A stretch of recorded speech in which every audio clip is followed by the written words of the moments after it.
Well, bells rang out this evening across the country, marking a devastating moment in American history. 50 years ago on this day, in 1968, Martin Luther King Jr. was assassinated. Here was the scene at the King Center in Atlanta this evening.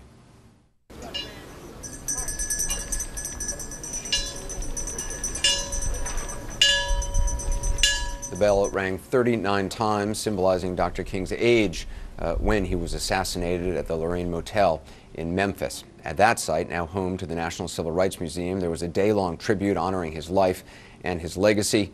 Joining me now is Dr. Cornel West. Dr. West, thanks so much for being with us on this, the 50th anniversary of this assassination.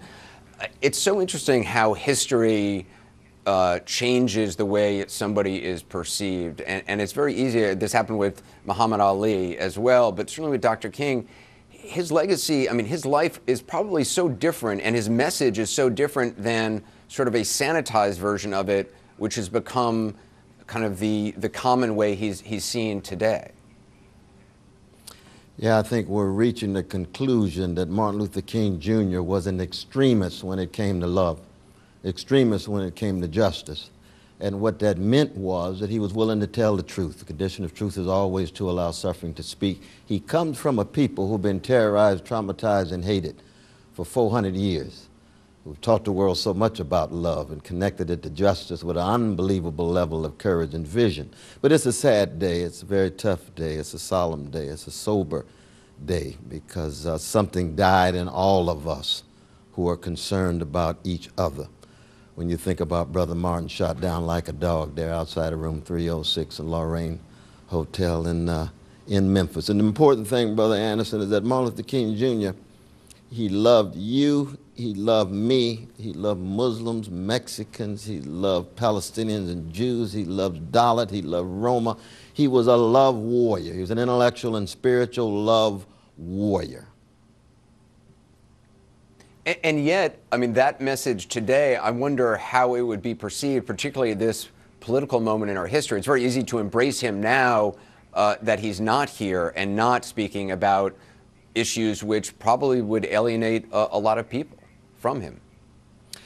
Well, the beautiful thing is, you know, you've got the William Barbers with the Poor People's Campaign. You've got the Reverend Katie Ladd there in Seattle. You've got Father Pfleger in Chicago at St. Sabina.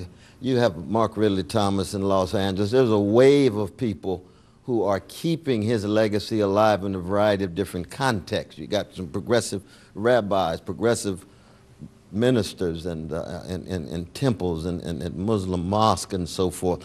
And especially among the young people, there's a marvelous new militancy among the younger generation.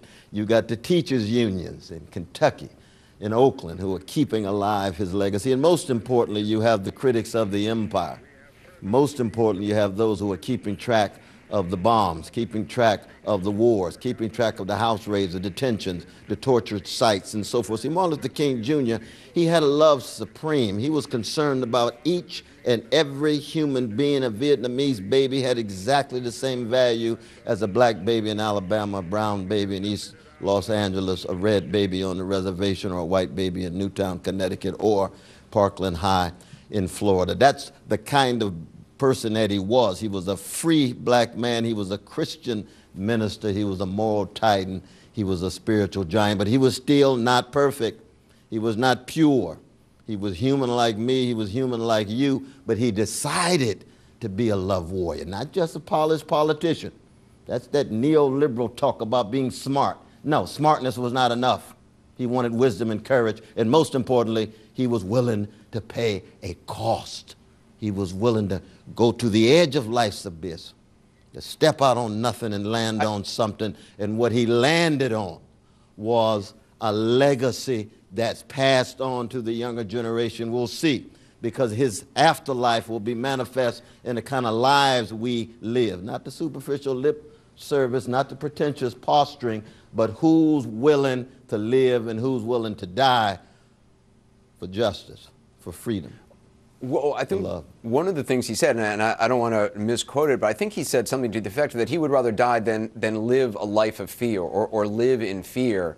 To make that, to be willing to die rather than live in fear, that's an extraordinary thing. I mean, I think for most of us, you know, that's not a decision I think a lot of people are willing to make.